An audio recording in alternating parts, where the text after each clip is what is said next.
Hey guys, SaintsKnight here, welcoming you guys back to the channel here, and before we start today's episode of the F1 show, just a little quick announcement. And as you guys may know, there wasn't a Nutty Woodworker released yesterday?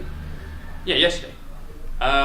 Reason why is because that's not going to be on this week, and instead it will be replaced, and actually as well, there's no AllSaints show this week because I don't know if you guys know, but myself and Mr. Iron One Shot will be heading to London for a couple of things, motor show down there, and just a little bit of a break. So we thought that to pass the time, we may record some stuff, put it into a couple of vlogs. So this Saturday, Sunday, and Monday, you guys will be getting a vlog a day. Saturdays will be Friday, Sundays will be Saturday.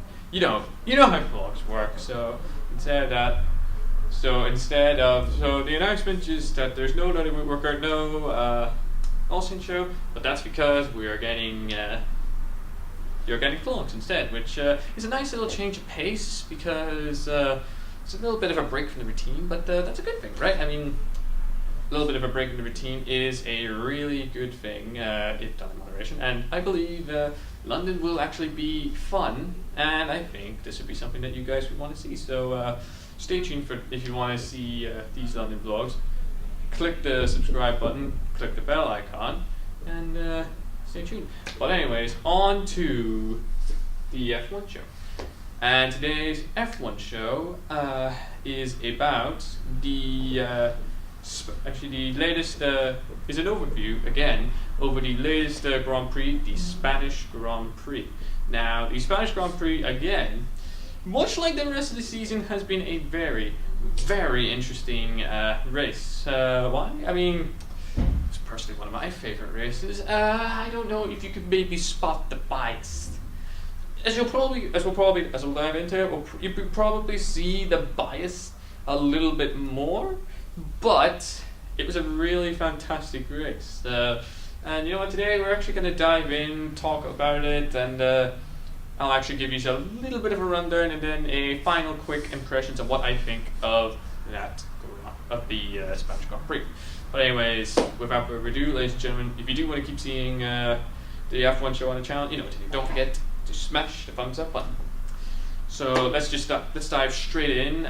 Practice, nothing. Actually, we usually skip.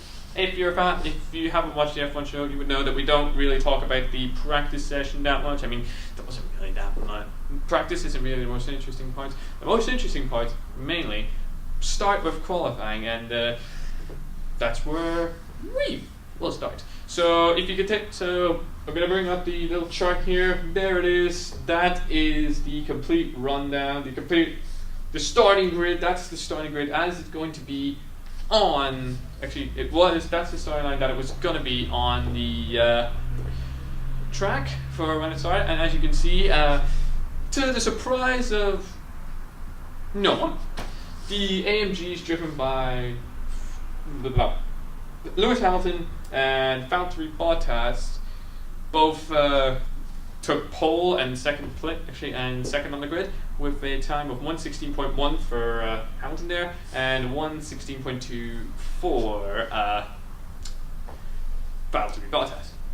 And as usual, both Ferraris, third and fourth, with Vettel being in third, Raikkonen just a little bit under in fourth. If we took both their times into the equation, 0.439 seconds, which it's a pretty big gap considering Formula One, about multiple thousand horsepower, light, and all that sort of stuff. And a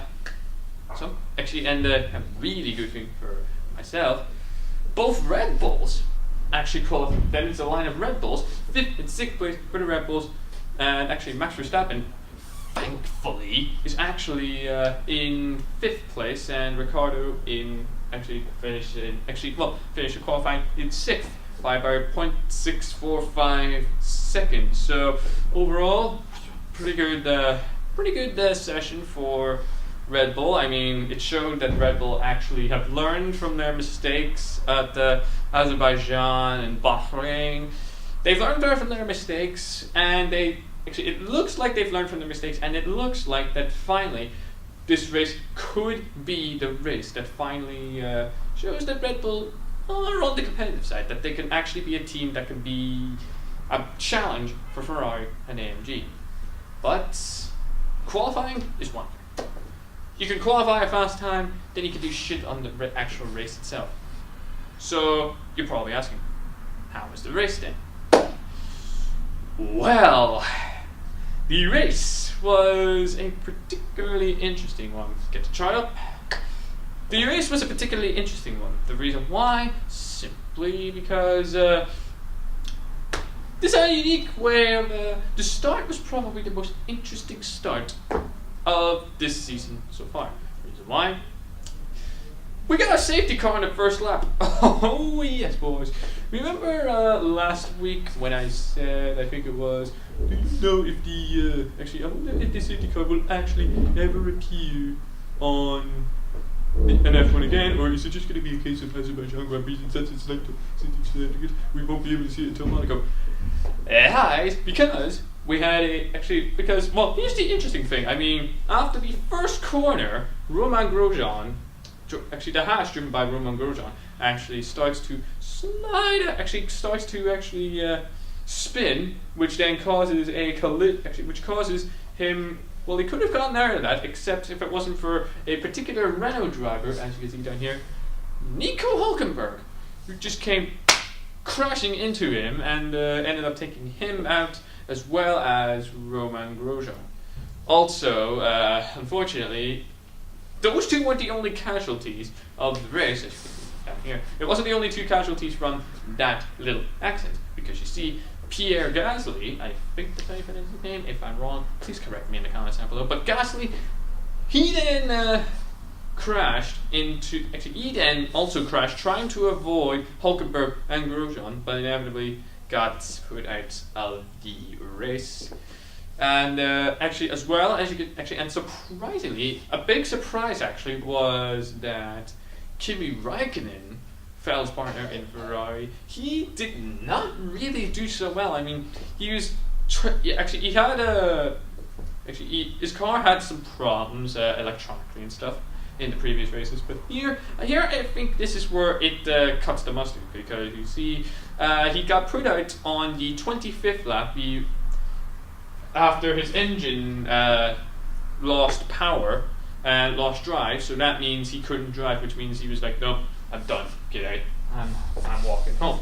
But, and also, just when you think that Räikkönen couldn't possibly be the only one out, then goes Esteban Ocon, who, to his credit, the accident, no, I tell a lie, the accident was his fault. Reason why?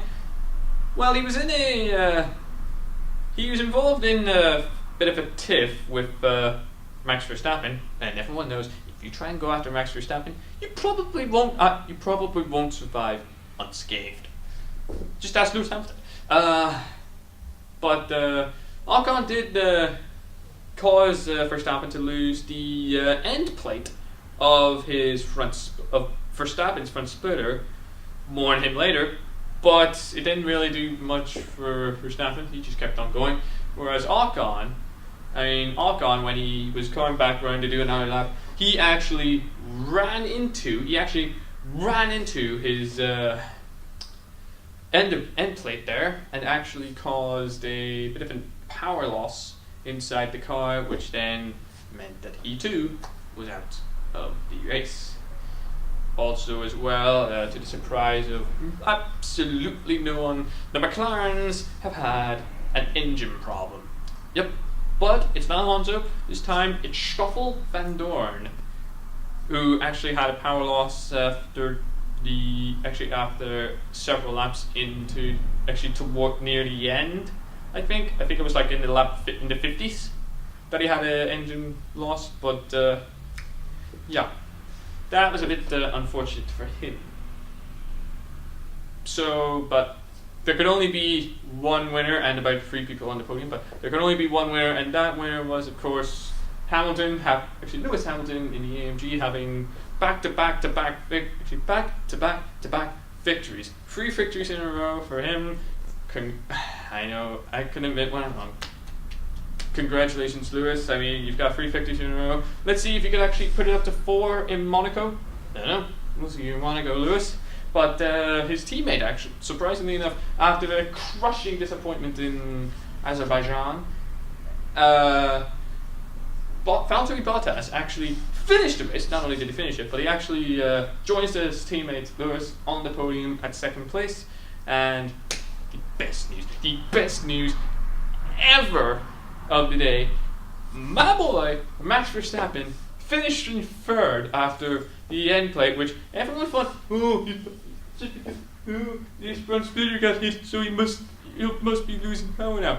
Not really. It did not get him to lose any power. It did not cause him to lose any speed. It was just like a piece of body, like the end plate, which didn't really like make the car suffer too much. So, which meant Verstappen could carry it home to 3rd place, which I love. I mean, yes, this is the Max Verstappen we need to see. If Max Verstappen can actually get on point, if he can actually keep on going, if he can actually keep racing like he does, if he handles Monaco the same way that he handled Circuit de Catalunya, then boys, this season is still open. This season is still open to a Red Bull victory, and I'm still determined that Max Verstappen could be the driver that will win the 2018 Formula 1 World Championship, despite, if we get at the driver standings, despite Lewis Hamilton having a clear lead with 95 points. He's actually extended the gap to Sebastian Vettel quite a lot, actually, because you can see here, Vettel 2nd by a whopping 17 points. Seb obviously has to probably do a lot of work just to catch up with him. And actually, in the Red Bulls, Ricciardo and Verstappen are doing really good. They're 5th and 6th. Verstappen actually moving up 2 places from 8th to go up to 6th. Overall, this race has actually been a very, very good one. We've had actually there was a lot of it was a very intense race. A brilliant result for AMG, Red Bull. Well, mainly AMG and Red Bull were probably, and even though Lewis was probably named the driver of the day according to poll, I still think Verstappen probably was a better driver in that race because he knew how to handle this sort of thing. And I just gotta say commiserations to Danny Ricciardo because the cameras didn't catch it, but he span out, which actually a couple of laps ago, which caused him to go down to 5th place. But overall, I would honestly say that was a good one. And if Monaco, and next up on the F1 calendar is Monaco. And Monaco, every single fan of F1 knows that Monaco is a tight street circuit. And if you can if I know a track that can guarantee fun, excitement, thrills, and crashes, I'm putting all my money that we will see a lot of wheel-to-wheel action at the Monaco Grand Prix circuit. And you can take that to the bank. So that was my analysis on the Circuit de Catalunya Grand Prix, or the Spanish Grand Prix. What did you guys think? Whatever your thoughts, leave them in the comments down below. But for now, I'm afraid that's all the time we have for today. Hope you guys did enjoy that. If you did, please smash the thumbs up button, subscribe if you're new to the channel, and if you're not new, you don't forget to turn on your post notifications. I explained earlier, you guys know how to do it, so I'm all boys.